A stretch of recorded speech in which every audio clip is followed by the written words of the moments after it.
short, kapag sinabi natin na ang polar, okay, or ang substance ay polar, ito ay naghahalo sa tubig or nahahalo siya sa tubig at naglalaho siya kasama ng tubig.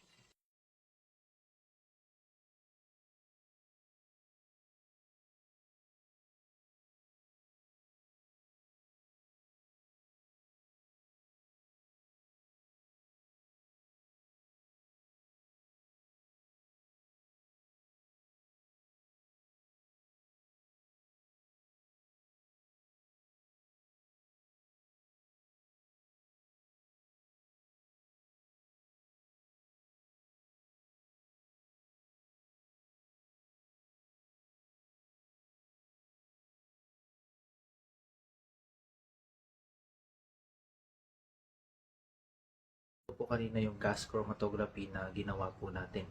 As you can see, nagmark po ako dito ng whiteboard marker ink, tapos itong kulay pula na ito ay red ink mula sa sign pen. Okay, so nung sila po ay nilublog ko doon sa mismong tubig, pero yung tubig ay nandito lang, okay, umangat po yung tubig, ang tawag dyan ay capillary action. That is the upward movement of water. Kaya nung yung tubig dumaan dito sa ink na ito, nakita natin na mas mabilis, okay, at mas mataas, okay, yung pag-angat mismo ng red ink. In contrast to the whiteboard marker na nandyan lang po siya nagsettle. So makikita po ninyo, dyan lang siya, at ito po yung itsura ng ating red ink. Ano ba ang tawag sa method na to? Ito ay chromatography method. Okay? Ang chroma, ibig sabihin color. That's why ink. Kasi yung ink natin, mga dyes po yan. D-Y-E. Okay? Coloration. Okay? Na ginagamit po yan sa tattoo. Ginagamit sa pansulat. And then the word graphia means to write or writing.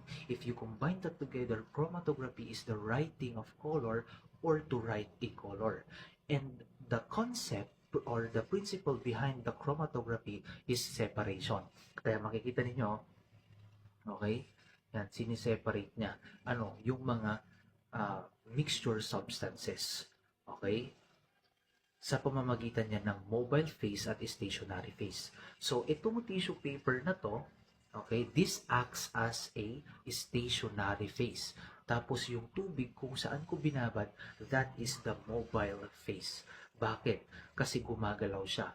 Yung tubig, kailangan niyang daanan ang mga molecules, okay, ng black ink at saka ng red ink. Okay? Pag dinaanan kasi ng tubig ang mga molecules na to, okay, sinasama niya. Kaya nga nakita ninyo, upward movement, capillary action. Kailangan sumama ng mga substances na nandito sa ink. Okay, kailangan sumama sa tubig. Kailangan maglaho. Kailangan na tumaas kasama ng tubig. At kapag ka ang isang substance or yung isang component ng substance mula dito sa ink sumama kasama ng tubig, okay, ang tawag po doon ay polar substance. Kasi siya ay nakiki-attract or naa-attract, naglalaho, sumasama doon mismo sa tubig. At kung makikita ninyo, mas mabilis kanina ang pag-angat ng red ink, mas mataas ang pag-angat ng red ink kasama ng tubig. Ibig sabihin, may mga polar substances dito. Now, ano pa yung isa? May tinatawag tayong non-polar substance. Ibig sabihin ng non-polar substance, ito naman opposite siya doon mismo sa tubig. Pag pinagsama mo sila, talagang incompatible sila, hindi sila magsasama. At yan yung mga ibang component na nasa black ink. Kasi hindi sumama yung black ink. Meron naman siyang reaction, pero walang upward, walang capillary action. Ito po ang prinsipyo or concept na naka-incorporate sa mga modern scientific tools ngayon para sa identification, detection, confirmation ng mga drugs, toxins, poisons, at iba pang mga substances, okay, sa katawan natin. Ito po ay naka-incorporate or nakasama siya sa forensic sciences, okay, for investigation. Okay? At meron pong classification ng chromatography. We have what we call the gas chromatography with mass spectrometry. Tapos meron tayo dyan yung thin layer chromatography. Meron din tayo dyan yung high performance liquid chromatography. And also this one, paper chromatography. Okay, so on my next video, I will unveil yung concept naman ng ibang klase ng chromatography. Ito ginawa natin, ito po ay paper chromatography. Napatunayan natin na pwede tayong makapagpahiwalay, okay, ng mga substances using mobile phase, which is the water, okay, and this one is stationary phase. So basically, naunawaan na natin that the concept of chromatography, again, separation po yan ang concept niya.